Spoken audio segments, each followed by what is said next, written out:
ଆପଣମାନେ ସମସ୍ତେ ଶୁଣୁଛନ୍ତି radio Koraput.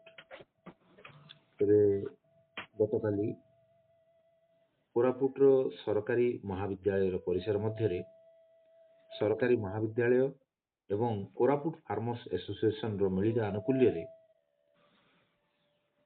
Nature based solutions ଅର୍ଥାତ୍ ପ୍ରକୃତି ଭିତ୍ତିକ ସମାଧାନର ଗୋଟେ କର୍ମଶାଳା ଆୟୋଜିତ କରାଯାଇଥିଲା। ସେଥିରେ ଏକ ଗୁରୁତ୍ୱପୂର୍ଣ୍ଣ ଅଙ୍ଗ ଥିଲା ଯାହାକି ଗଣମାଧ୍ୟମ ସହିତ ସମ୍ପର୍କିତ। ବିଷୟ ଥିଲା ଗଣମାଧ୍ୟମ ଏବଂ ନେଚର ବେସ୍ଡ ସଲ୍ୟୁସନରେ ତାର କଣ୍ଟ୍ରିବ୍ୟୁସନ କ'ଣ ସେ କରିପାରିବ, ତାକୁ ନେଇ ବିସ୍ତୃତ ଆଲୋଚନା କରାଯାଇଥିଲା।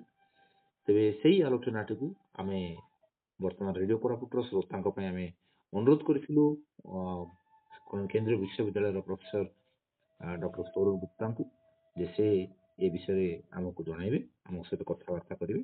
ଆମେ ତାଙ୍କୁ କୃତଜ୍ଞତାର ସହିତ ଆମେ ଆହ୍ୱାନ କରୁଛୁ ଆମର ଶ୍ରୋତାଙ୍କ ପାଖକୁ।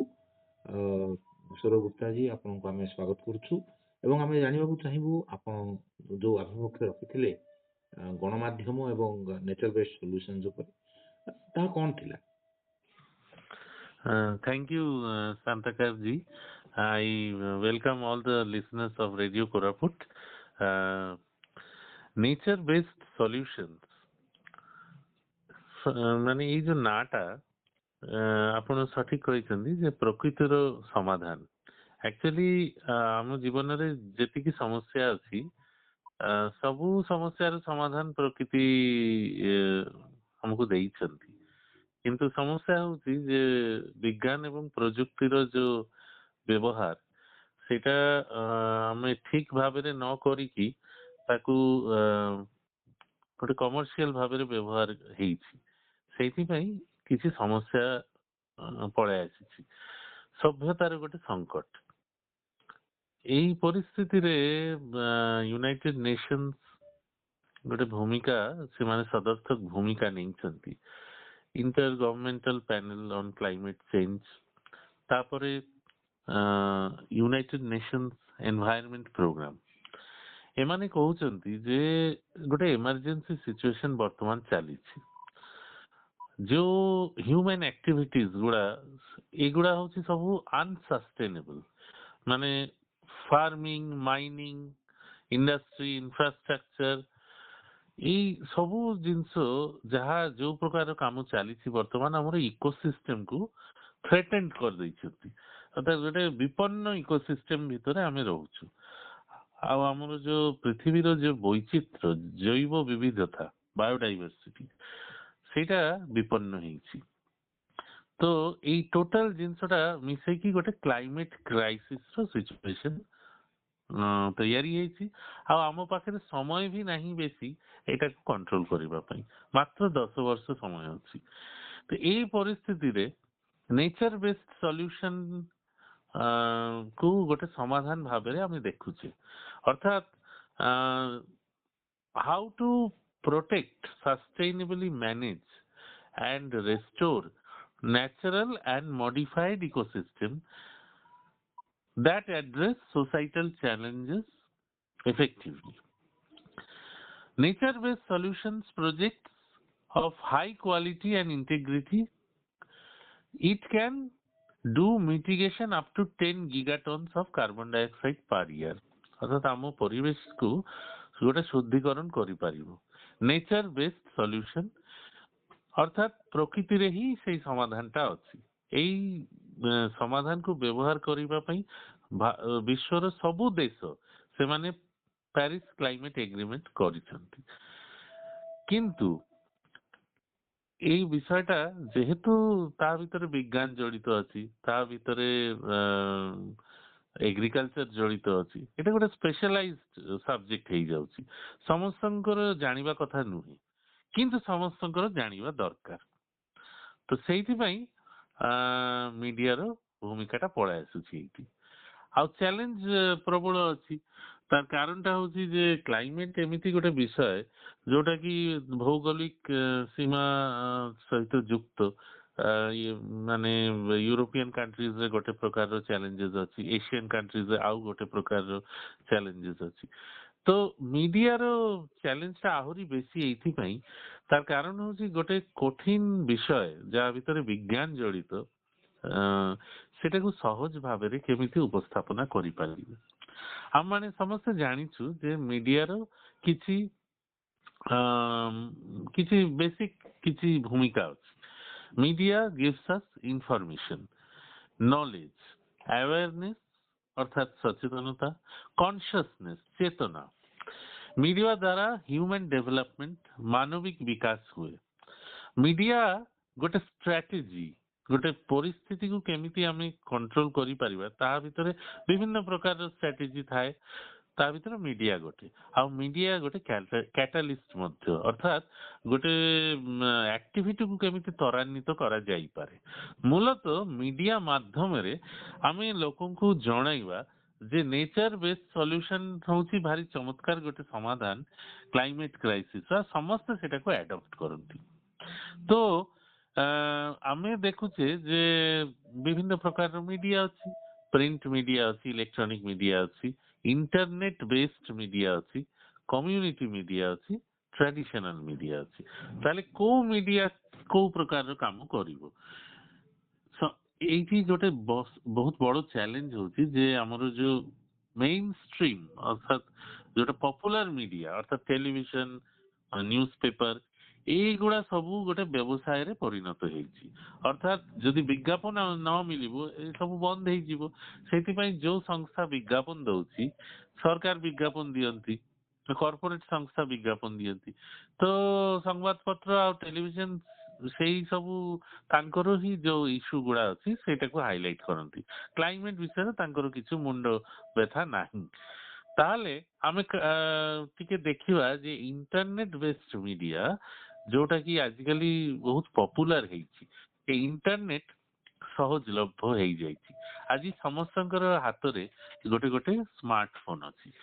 आ स्मार्टफोन को उपयोगी करिबा पई विभिन्न प्रकार रो एप्स पळाय आसी।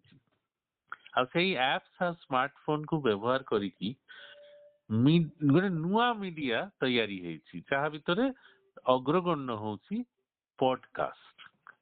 Podcast is a digital audio file which can be downloaded from the internet, listened, viewed from various digital devices on internet platforms.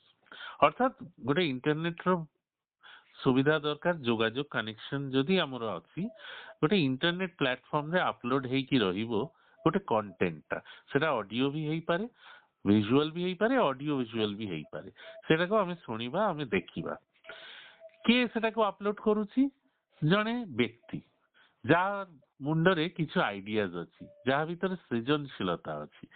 से जदि भाबिबो जे मु गोटे नेचर बेस्ड सॉल्यूशन को नै करी मु गोटे छोटिया वीडियोटा बनेबी आउ वीडियो बनै कि से जदि गोटे ब्लॉग तैयारी करिवो अर्थात अथवा यूट्यूब भली फ्री जो वेबसाइट अछि सेठी गोटे फ्री अकाउंट बनै कि सेठी जदि अपलोड कर दबो ताहले बहुत इजीली सेटा को शेयर करी हबो लक्ष लक्ष लोक पाखरे सेटा पहुंचीबो।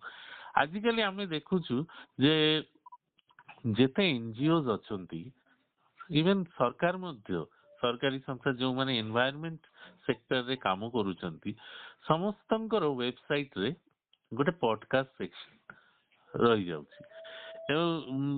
गुड़ा एग्जांपल्स मु देई परिबी यूनाइटेड नेशंस एनवायरनमेंट प्रोग्राम रो यूट्यूब चैनल रे जदि आपण जिबे सेठी देखिबे द रेजिलियंस पॉडकास्ट गोटे अछि सेठी देखा सेठी बहुत गुड़ा वीडियोज अछि आ समस्त वीडियो रो विषय वस्तु होची केमिति क्लाइमेट क्राइसिस को काउंटर करा जाउची ता ऊपर वीडियो अर्थात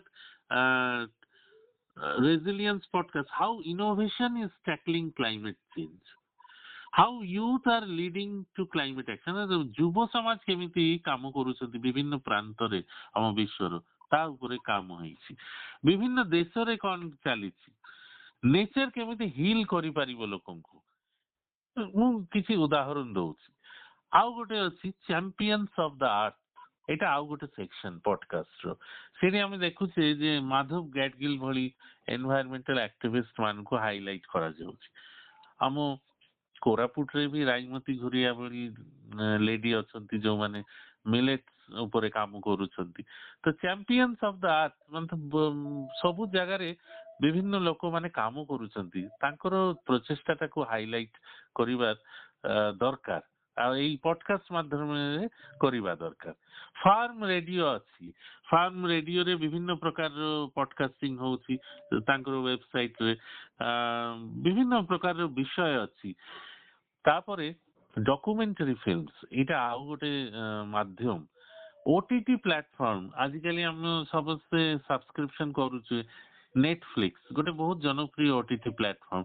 ସେ ନେଟଫ୍ଲିକ୍ସ ରେ ଗୋଟେ ସେକ୍ସନ ଅଛି ନେଚର ଆଣ୍ଡ ଇକୋଲୋଜି ଡକୁମେଣ୍ଟାରୀ। ସେଇ ସବୁ ଅର୍ଥାତ୍ ଯେମିତି living with leopards, life on our planet, elephant whisperers, ଏମିତି ଗୋଟେ ସୁନ୍ଦର ସୁନ୍ଦର ସବୁ ନିଆରା ସବୁ ବିଷୟକୁ ନେଇକି ଭିଡିଓ ସବୁ ବନଉଛନ୍ତି ଆଉ ସେଇଠି ଅପଲୋଡ କରାହଉଛି। ଏଇଟା ହଉଛି ଇଣ୍ଟରନେଟ ବେସ୍ଡ ମିଡିଆର କଥା ମୁଁ କହୁଥିଲି।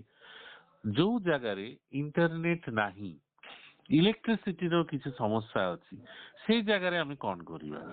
ସେଇଠି ଆମେ ଫେରି ଆସିବା ଆମର ଯୋଉ ଟ୍ରାଡିସନାଲ ମିଡିଆ ଅଛି ସେଇଠି। କମ୍ୟୁନିଟି ଡାୟଲଗ ଆଜିକାଲି ବହୁତ ଇମ୍ପୋର୍ଟାଣ୍ଟ। କୋରାପୁଟ ଜିଲ୍ଲାରେ ବି ବହୁତ ଗୁଡାଇ ଏନଜିଓ ଅଛନ୍ତି ଯୋଉମାନେ କମ୍ୟୁନିଟି ଡାୟଲଗ ରେଗୁଲାରଲି କରନ୍ତି, ଅର୍ଥାତ୍ ଗାଁରେ ଯାଇକିରି ଗାଁ ଲୋକଙ୍କୁ ଏକାଠି କରିକି ଗୋଟେ ବିଷୟ ଉପରେ ଆଲୋଚନା କରାଯାଉଛି। ଆଲୋଚନା ମାଧ୍ୟମରେ ସେମାନଙ୍କୁ ସଚେତନ କରାହଉଛି ଯେ କଣ କଲେ ଆମର ପରିବେଶକୁ ଆମେ ସଂରକ୍ଷଣ କରିପାରିବା।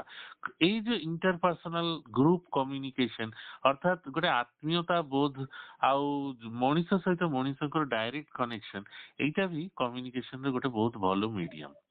ଭାରତ ବର୍ଷରେ ବର୍ତ୍ତମାନ ଇଣ୍ଟରନେଟର ଗୋଟେ ବ୍ୟାପ୍ତି ଘଟୁଛି। ପ୍ରଥମେ ଇଣ୍ଟରନେଟଟା ଖାଲି ସହରାଞ୍ଚଳରେ ସୀମାବଦ୍ଧ ଥିଲା, ଏବେ ସ୍ମଲ ଟାଉନ ଗାଁରେ ବି ଇଣ୍ଟରନେଟ ପଳାଇ ଆସୁଛି। ତ ମୁଁ ଭାବୁଛି ଯେ ଆଗାମୀ ଦିନରେ ଇଣ୍ଟରନେଟ ବେସ୍ଡ ମିଡିଆ ଆମ ଦେଶର ଗୋଟେ ଭବିଷ୍ୟତ ନିର୍ଦ୍ଧାରଣ କରିବ। ଆଉ ଏଇ ଯୋଉ ବିଭିନ୍ନ ପ୍ରକାରର ଭିଡିଓ ତିଆରି ହବ, ପଡକାଷ୍ଟ ହବ, କମ୍ୟୁନିଟି ଡାୟଲଗ ହବ, ଯାହା ହଉ ସେ କଣ୍ଟେଣ୍ଟଟାକୁ ମାର୍କେଟିଂ କରିବା ଦରକାର। କେମିତି ମାର୍କେଟିଂ କରିବା? ସୋଶାଲ ମିଡିଆ ମାଧ୍ୟମରେ, ଫେସବୁକ୍, ଟ୍ୱିଟର, ଲିଙ୍କଡଇନ୍, ଗୁଡାଇ ଏକ୍ସ, ଏଇ ଯୋଉ ସବୁ ଅଛି, ତା ସବୁ ଜାଗାରେ ଗୋଟେ ଗୋଟେ ପେଜ ବନେଇକିରି, ଗୋଟେ ଷ୍ଟୋରି ବନେଇକିରି, ରିଲ ବନେଇକିରି ଆମେ ଏଇଗୁଡା କଣ୍ଟେଣ୍ଟ ଗୁଡାକୁ ସବୁ ପପୁଲାର କରିପାରିବା। କିନ୍ତୁ ସବୁଠୁ ବେଶୀ ଦରକାର ହଉଛି କିଛି ମୋଟିଭେଟେଡ ୟଙ୍ଗ ଲୋକ ଯୋଉମାନେ ଇଣ୍ଟରନେଟକୁ, ମିଡିଆକୁ ଏଇ କାମରେ ବ୍ୟବହାର କରିପାରିବେ, ଯୋଉମାନେ ବୁଝିବେ ଯେ ଆଜି 2025ରେ the order of the day, it is high time ଯେ वी थिंक अबाउट एनवायरमेंट। ତ ମୁଁ ଆଶା କରୁଛି ଯେ ନୂଆ ପ୍ରଜନ୍ମ ନିଜେ ବି ଶିକ୍ଷିତ ହେବେ ଆଉ ସମାଜକୁ ବି ଶିକ୍ଷିତ କରିବେ ଇଣ୍ଟରନେଟ ମିଡିଆ ମାଧ୍ୟମରେ। ଧନ୍ୟବାଦ ସୌରଭ ଗୁପ୍ତା ଜି। ନିଶ୍ଚିତ ଭାବରେ ଆମେ ବିଭିନ୍ନ ପ୍ରକାରର ଯୋଉ ମିଡିଆ ର ମାଧ୍ୟମ ରହିଛି, ମିଡିଆ ଗୋଟେ ଫନେଲ ଭଳି ଗୋଟେ ମାଧ୍ୟମ, ଏବଂ ସେଇ ହଁ ମାଧ୍ୟମ ଦେଇ ସତ୍ୟ ପର୍ଯ୍ୟନ୍ତ ପହଞ୍ଚିବାର ଯୋଉ ମାର୍ଗ, ସେଥିରେ ନିଶ୍ଚିତ ଭାବରେ ଆମେ ଆଶା କରିବା ଯେ ଆଜିର ଯୁବପିଢି ବିଭିନ୍ନ ପ୍ରକାରର ଯୋଉ ମିଡିୟମ ଯାକ ରହିଛି, ମିଡିଆ ରହିଛି, ତାକୁ ବ୍ୟବହାର କରିବେ ଏବଂ ନିଜକୁ ବ୍ୟକ୍ତ କରିବା ପାଇଁ ସେମାନେ ଚେଷ୍ଟା କରିବେ। ଏବଂ ସେଇ ସମୟରେ ଯୋଉ ଏଥିକ୍ସ ରହିଛି ଜର୍ଣ୍ଣାଲିଜିମର, ସେ ଏଥିକ୍ସ ପ୍ରତି ଟିକେ ନଜର ରଖିବେ ସେମାନେ। କାରଣ ନୂଆ ନୂଆରେ କଲା ବେଳକୁ ତାଙ୍କୁ ସବୁ ଯାକ ଏକ୍ସାଇଟେଡ ଲାଗେ, କିନ୍ତୁ ସେଇ ଏକ୍ସାଇଟମେଣ୍ଟ ଭିତରେ କେମିତି କଣ୍ଟ୍ରୋଲ କରିପାରିବେ ତାକୁ ନେଇ ସେମାନେ ନିଶ୍ଚିତ ଭାବରେ କନସଲ୍ଟ କରିବା ଦରକାର। ଏବଂ ଗୋଟେ ହେଲ୍ଦି ଏନଭାୟରନମେଣ୍ଟ କ୍ରିଏଟ କରି ଗୋଟେ ଇଣ୍ଟରନେଟକୁ ବ୍ୟବହାର କଲେ ନିଶ୍ଚିତ ଭାବରେ ଯୋଉ ନେଚର ବେସ୍ଡ ସଲ୍ୟୁସନ୍ସ ପ୍ରାକ୍ଟିସ କରୁଛନ୍ତି, ଆମର ତ କୋରାପୁଟ ଅଞ୍ଚଳର ବିଭିନ୍ନ ଆଦିବାସୀ ଭାଇ ଭଉଣୀ ମାନେ ଅନେକ ବର୍ଷ ଧରି ତାଙ୍କର ନେଚର ବେସ୍ଡ ପ୍ରାକ୍ଟିସେସ୍ ସେମାନେ କରିଚାଲିଛନ୍ତି।